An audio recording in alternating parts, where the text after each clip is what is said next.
Corona से उबारे खातिर संहार के देवता से एगो निहोरा भोजपुरी में सुनल जा। हे भोलेनाथ आइल आफत टारी, हे भोलेनाथ आइल आफत टारी।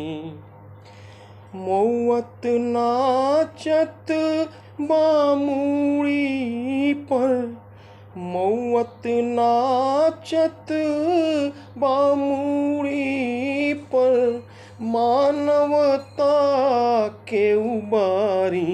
हे भोलेनाथ आइल आफत टारी, हे भोलेनाथ आइल आफत टारी।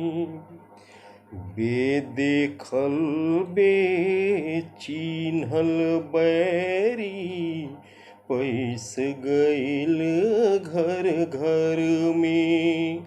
बेदेखल बेचिन्हल बैरी, पैस गइल घर घर में।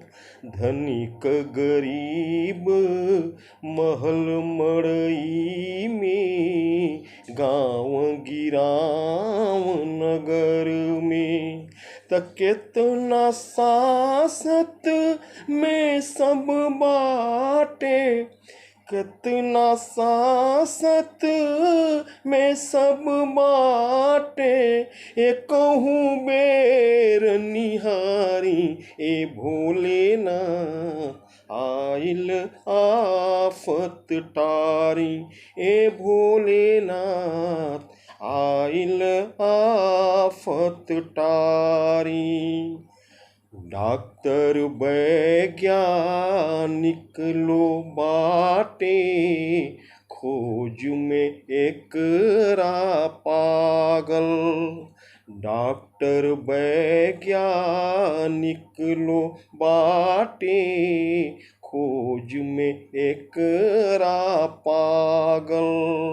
माथा माथा खजुआवत रह गईले, थाह न अब हे लागल।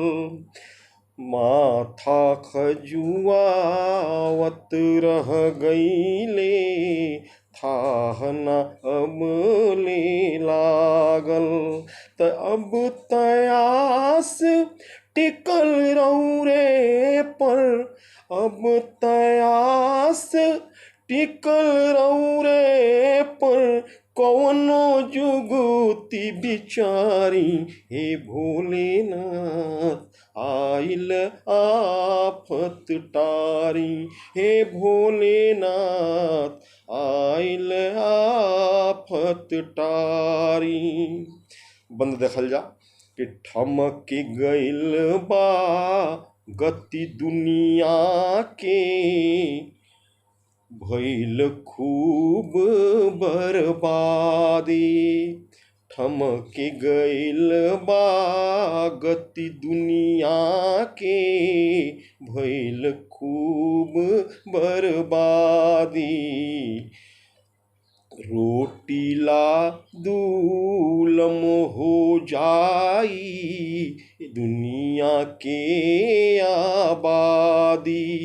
त करी के कृपा उजड़त दुनिया, करी के कृपा उजड़त दुनिया के। हे नाथ संवारी, हे भोलेनाथ आइल आफत टारी, हे भोलेनाथ आइल आफत टारी।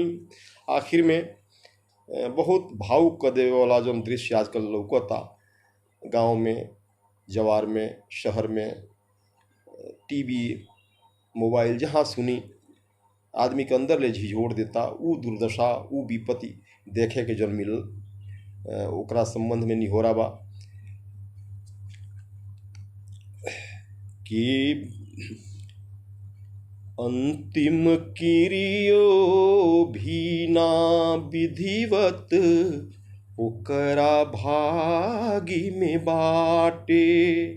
अंतिम किरियो भी ना विधिवत ओकरा भागी में बाटे।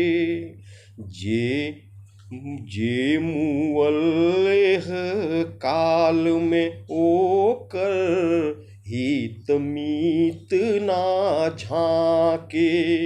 त बहुत भइल अब खेल मौत के, बहुत भइल अब खेल मौत के।